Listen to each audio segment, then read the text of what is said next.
Hi everyone, my name is Kaylin Monet Brown. I also go by K Monet as my artist name, and welcome to Exploring the Arts.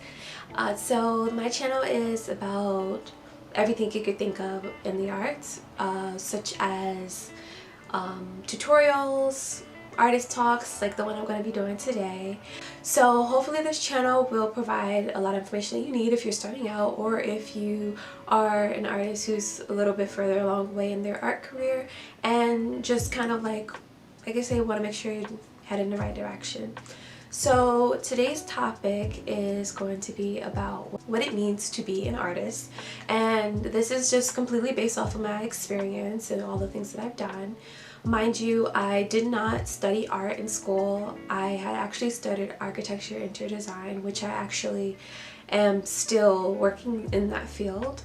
So in addition to being an artist and in running a small business, crafting and creating items.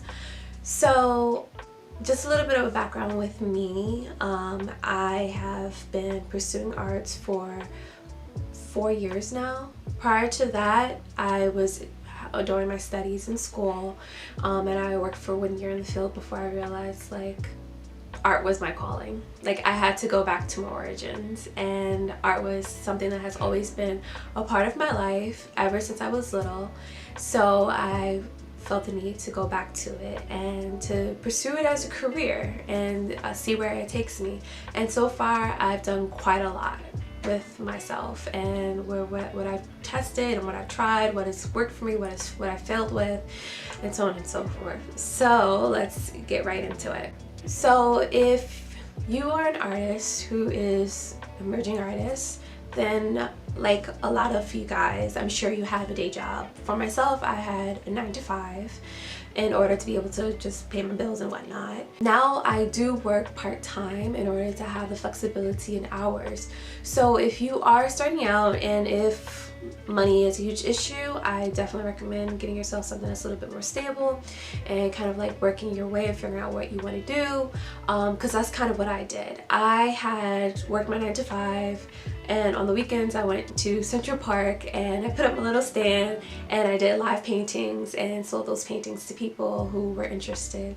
And it wasn't for much, of course, because I was just starting out and still learning things, but that is where I had started with everything. Some people have worked and like part-time. Some people have actually worked in galleries part-time, or either they've worked in something related to or unrelated to this in order to, you know, sustain themselves while they're trying to get themselves out there and trying to figure things out for themselves along the way. And what I mean by figure themselves out, I mean figuring out what their medium is that they like to work with, figuring out what their style is, figuring out where they belong. And what I mean belong is like, do you belong in a gallery, or are you more for art fairs? Are you going to be doing more of street fairs?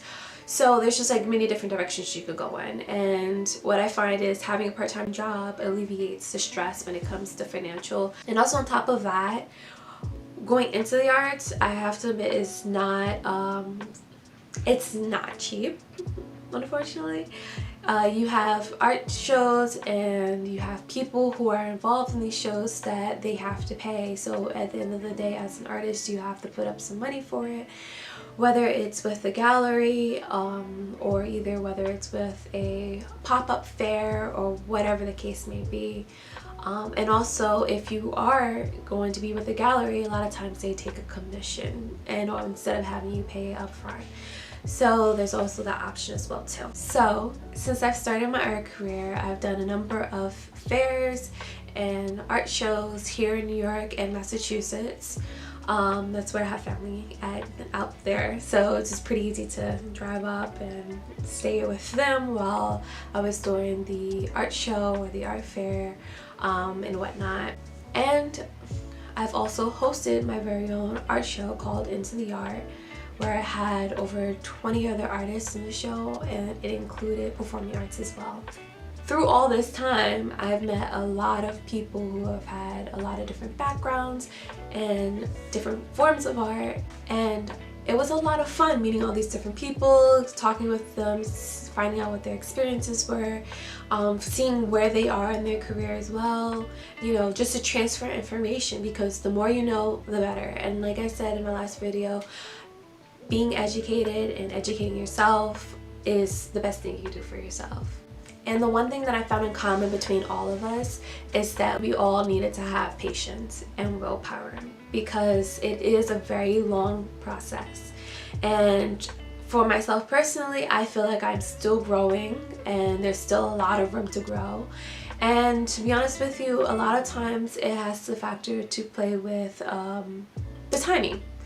So for example, you might be a graphic designer, and right now, I mean, graphic design is on the rise, and because a lot of companies need graphic designers in order to promote stuff online. So it just kind of depends on what your area of expertise is and whether or not this is that moment for it. And also too, don't just do work just to get the money, you know, because at the end of the day you might not feel like you're doing your part. Because the worst thing you can do for yourself is to work a job you don't like, you know. So when you are figuring out what your niche is, I honestly say don't fully depend on what is popular right now. I feel that you can possibly learn a skill in addition to yours, or either incorporate your skill into whatever is popular in order to kind of like get noticed. Again, like I said, time and patience is a huge factor of it because of this. So you have to kind of wait it out, I guess, and see when your time is right to have your moment of shine. And at that point, then, you know, it all should flow after that. I've seen that happen to other artists as well. I also want to touch a little bit about the business side of art. And I hate to say business because art has always been personal, and I'm sure that art has been personal for a lot of you guys too, but in the sense of like it's been very emotional. Like, I'm putting my emotions onto a canvas or a piece of artwork that I've been making, and I hate putting the word business to it, but at the end of the day it is. Like I said before about how whether you're working with a gallery, whether you're doing a pop-up show, you have to put money into it, and because they're running a business, you're running a business yourself as the artist. You are the brand at the end of the day, and you have to kind of be a little bit smart about where you're putting your money towards different things. And that's why I also emphasize a lot about figuring out where your niche is before you start heavily investing into things, because it does add up. And on top of that, if you're not following your, I wouldn't necessarily say your direction, but if you're not following your goals, then it gets a little bit pricey, complicated, you get confused along the way, and it might start to become a little, you may become lost. That brings me to my next point, where it's if you want to have an art career or if you want to be in the arts for a hobby. So being in the arts for a hobby, totally fun. Absolutely amazing. You get to go to these shows, you sign up for the art exhibitions and so on and so forth. You get to meet all these different people, and it's just like, it's so much fun. But if you want to do it as a career, you do have to know the business behind it, and you have to invest time into learning about it. And hopefully later on down the line in my channel, I can cover that with you guys as well, about the business and behind the scenes aspect of being an artist, and some of the things that you're going to need to do starting out and also along the way. And just to touch briefly on one of the things that I would be mentioning later on in a later video about business side is marketing. You have to kind of like figure out where you want to be, what your goals are, and where you want to take your art in order to know who your audience is. Figuring out what your audience is really important, because then you can pick a direction to go in that follows your goals for your art career. And also you can figure out who you need to be reaching out to, and also you can figure out who you can interact with in order to move forward and get noticed, get the recognition you deserve as an artist, and get yourself put out there. Finding your market it helps quite a bit with the distractions. Like I said, there are so many different avenues that you could go in, and picking an avenue, picking a market that you want to direct yourself towards, it's going to help you stay focused and get to where you need to. And it's going to help you get to where you need to sooner. Now, being an artist, it does require a lot of time, a lot of sweat, and a lot of tears to build your empire, but you'll make it. You'll get there. And when you do get there, you'll be able to do what you love and also be able to live comfortably as well, or even better, hopefully. So that's it for today, and I will see you in my next video. Bye.